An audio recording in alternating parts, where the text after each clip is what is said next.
Hello po everyone. Good morning po. Kakagising ko lang po. Si mama kakatapos na pong maligo nagbibihis. Ngayon naman po magluluto pa ako ng breakfast. Magpapagkanton po ako ngayon. Lagyan po natin ito ng tubig. Ayan na po. Ayan na po. Switch na po natin. Ayaw po. Wait lang po. Kukunin po natin lighter. Mapakiabot po ng lighter. Nakababa na po si mama. Good morning po. Yan o. Bagong ligo po. Fresh na fresh. Nabasa po tayo sa ulan sa bayan. May sinadya kami na po. Opo. Yan. Daming sabaw na ito. Hoy! Yan. Bawasan po ni mama kasi mama knows the best. Okay na po. Antayin lang po natin kumulo. Ito po yung mga ingredients na. Yan. Spicy po ito. May toyo. Tapos yung spicy sauce po. Tapos ito po yung seasoning. Extra hot dog po. Tapos ito po yung noodles. Yan. Antayin lang po natin ito. Malapit na din po. At wala pa rin po kami pasok. Makulimlim po. Pero hindi naman po umuulan. Kumukulo na po. Ilagay na po natin ito. Lang. Yan. Tapos ito po sayang. Huwag po natin itong itatapos. Minsan nga po kinakain ko po yun. Yan. Okay na po. At halo-haloin. Hindi kaya ibalik ta rin po natin.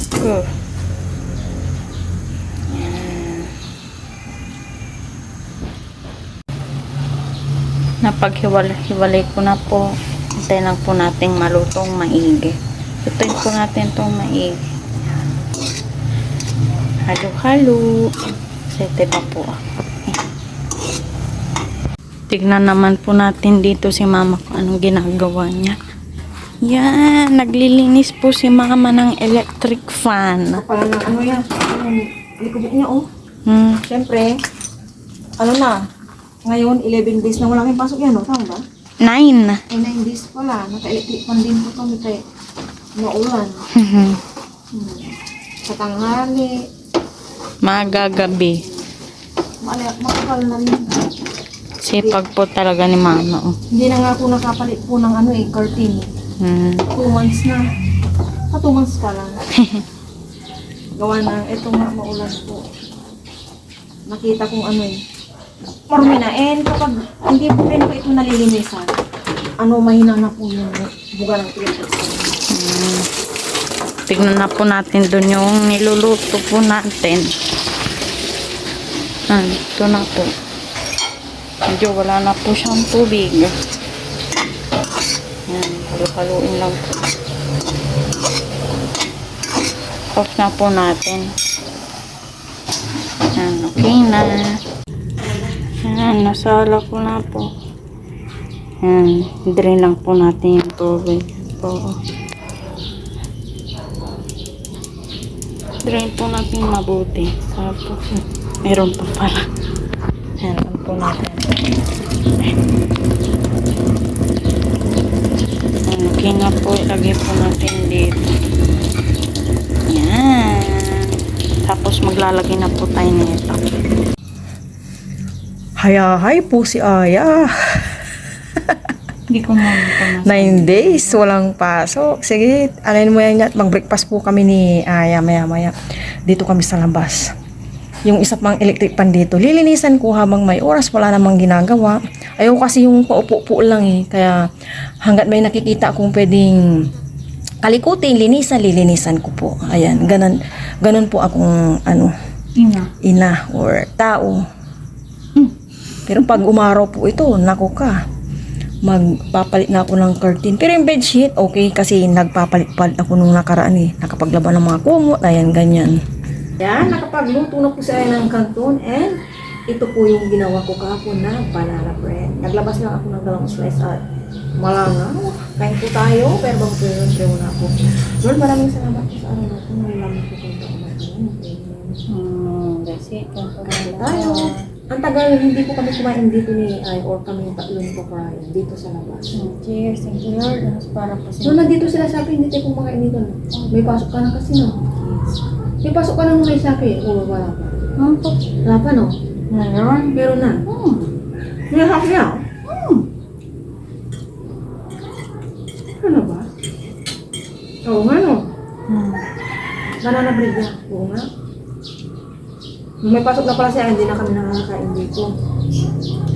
Namimiss na po namin sila sa Lazada. Ano po kasi dun matubig, maputi. Napagod na rin po kung isa-isa kami susunduin ni Aya. Maglalakad na po kami mula sa harap. Saya. Kaya na nga nung pag-uwi namin ni Paparayan. Sabi ko, sa Lazada, kasi pag dati-dati, galing kami ng bayan, nandito pa sila. Sa salubong. O, ang unang sasalubong sila Lazada. Nandiyan na po sila sa harapan ni nanay ko. Sabi ng nanay ko, pag wala daw kami dito dati, may pupunta sa farm, malungkot daw sila. Dito lang sila.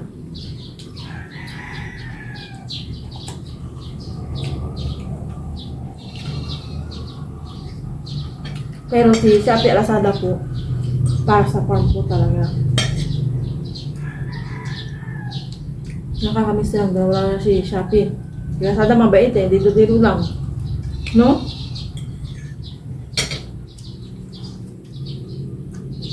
Sana nga, totoo yung balitang sabi sa weather forecast, nagbabalita, medyo aaraw na daw Wednesday.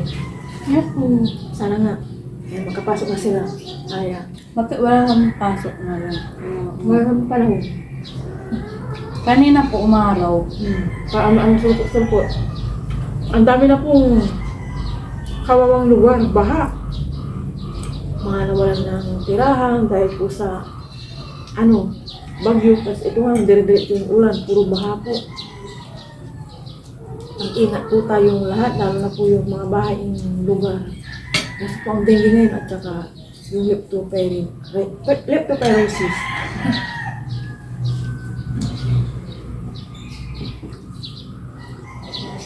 Ang dagupan, calamity. Ano yung state of calamity? State of calamity. May appointment sana ko. Kaso, ang pupuntan ko ba yata? Kaya hindi na muna.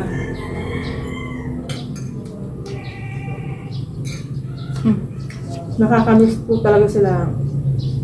Shopee at Lazada. Kakatok-katok dyan, no? No? Nandiyan na sila.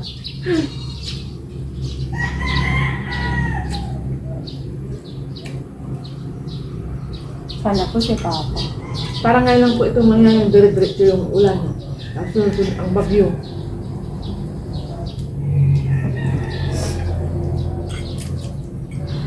Spicy pancit canton. Spicy ka. Yung spicyan ka. Spicy. Nilinisan pula-pula ng electric pan namin. Maga pa naman para magluto. Si Aya, maliligo na to at may sinet yung kanilang advisor na sila, kailangan nilang pag-aralan. Kapon may ginawa po sa Aya kanilang activity. Math and science. So, parang ibang nasa nito sa isa, no?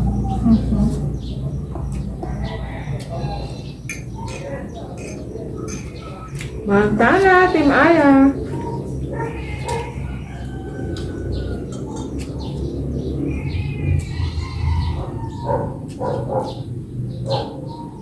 Baka bukas, pasyalan namin sila Shopee.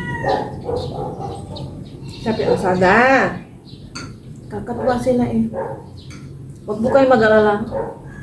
Sila Shopee po, doon po sa kubo natutulog. Sa may isa po. Sa may upuan po doon. Inaayos po naman nito para yan. May doon. May mga tela. May basahan po doon. Ay, nakakain na pala tayo dito. Si Shopee lang andito. Ay, oo, no. Wala pa sila Lazada, no. Nung nag-carbonara tayo, yung first time kong gumawa. Huwag po kayo mag-alala. nagkakaroon na rin po sila ng bahay nila Shopee at Lazada. Thank you po kay Tita Bibi. Si Tita Bibi po yung nag-sponsor ng magiging bahay nila sa Shopee at Lazada. Mamaya, pag may time po si Papa Ryan, masyadong ulan sila ni Papa Ryan at Aya, titingin ng bahay nila na sila Shopee at Lazada. Ipapasama ko si Aya para hindi lang dito na. Sabi ko, hayaan lang mabasa. Maligo na siya. Ayan. Thank you po Tita Bibi. Si Tita Bibi po, sila po yung nagbigay ng ng long sleeve and chinelas. Yung kila Kuya Art, Kuya Junior, Kuya Olang, yung gumagawa ko sa farm na yun. Mababait po silang magkakapatid.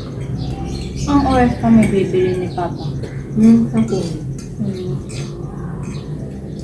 Lumiliwanag na po. Ituloy mo lang.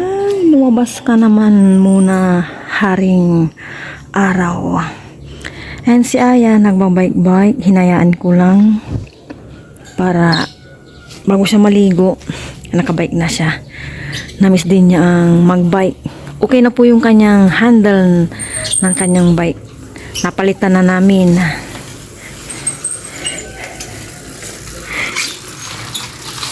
Hello. Pausa na si Aya Good job ya. Okay yan nak. Sige lang. 10 minutes pa.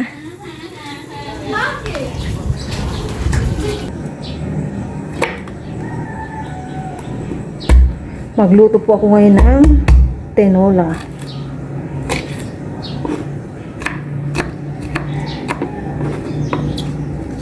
Tinola po tayo. Sa maulan na panahon. Prepare ko lang pong bawang, sibuyas, luya, pangisa ko. Ayan. Okay na. Ayan lang po si ulan. Akala ko po umaaraw na. Maglagay po ako ng cooking oil. Nilalanggam po yung mga mantika ngayon.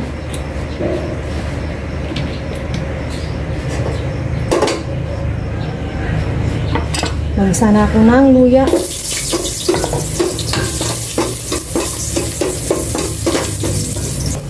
Gisa ko na rin po bawang. Sibuyas.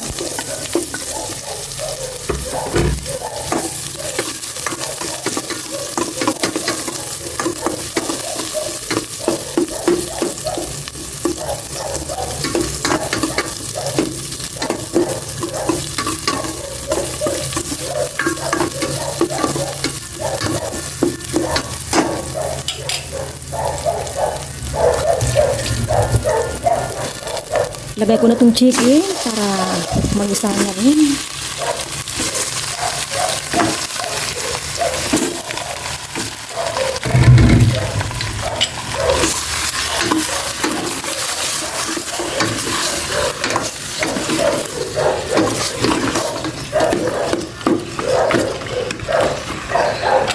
Gisa ko muna itong maigi.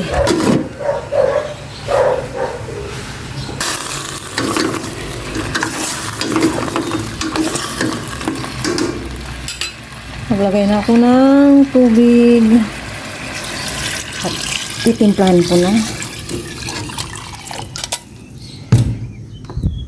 So, konti pa. And tapos itong pang chicken talaga.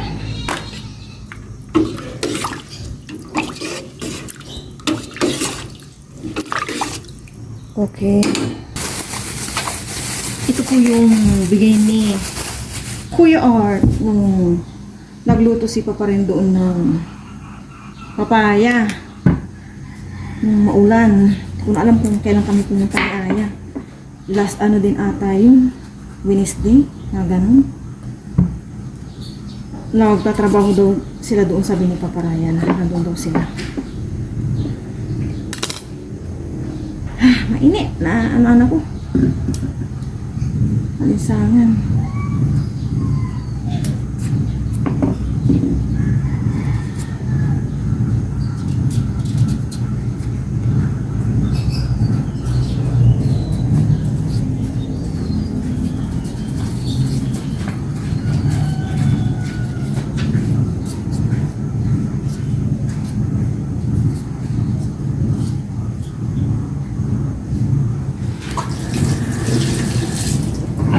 Lahatin ko na tong papaya.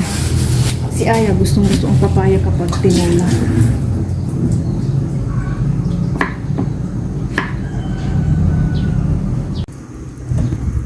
Ilagay ko na po itong papaya. Naku po. Wala pala akong dahon ng sili. Ang nabili ko pala kahapon ay nung isang araw pala kahapon. Nung kami ni Paparayan, dahon po ng sitaw yun, pang munggo. Wala pala. Mamaya, punta ko sa aking pinsan, hinang daw ng malunggay na lang. Sige lang, i-araw mo lang. Sana totoong araw na to at hindi na umulan-ulan mamaya. Thank you, Lord. Pinapaaraw niyo po. Sige lang, sige lang. Araw-araw pa. More araw. Thank you, Lord. May araw na. Humingi na po ako ng malunggay. Yan. Sige lang, i-araw lang.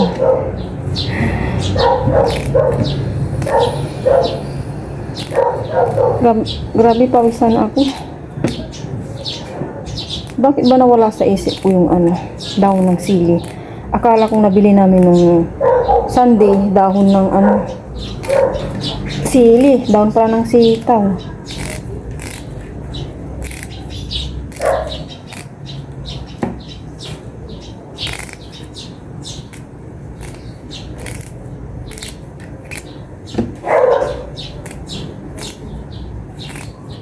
Ilagay ko na po ito.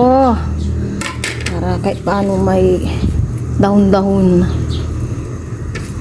Sabi nila, ang malunggay daw ang pinakamasustansya na gulay.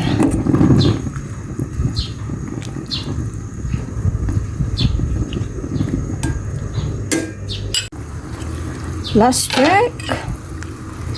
Yun. Nintay ko lang po talagang kumulo ito. Natikman ko na rin to kanina. Mag-ayos ako ng sinampay samantalain kung may araw. Kain na po tayo ng lunch. Sabay na po kami ni Aya, pero bago ko yung pray muna ako. Lord, maraming salamat po sa araw natin ngayon. Lamig pa, kumain po yun. Walang kain na.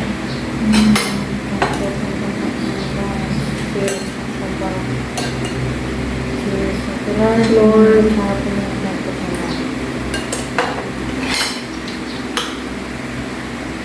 bukain, pasulpo lang po yung araw. Aambon po ng makapal din.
Yung una gawa ko parang di ganito yung kulay, no?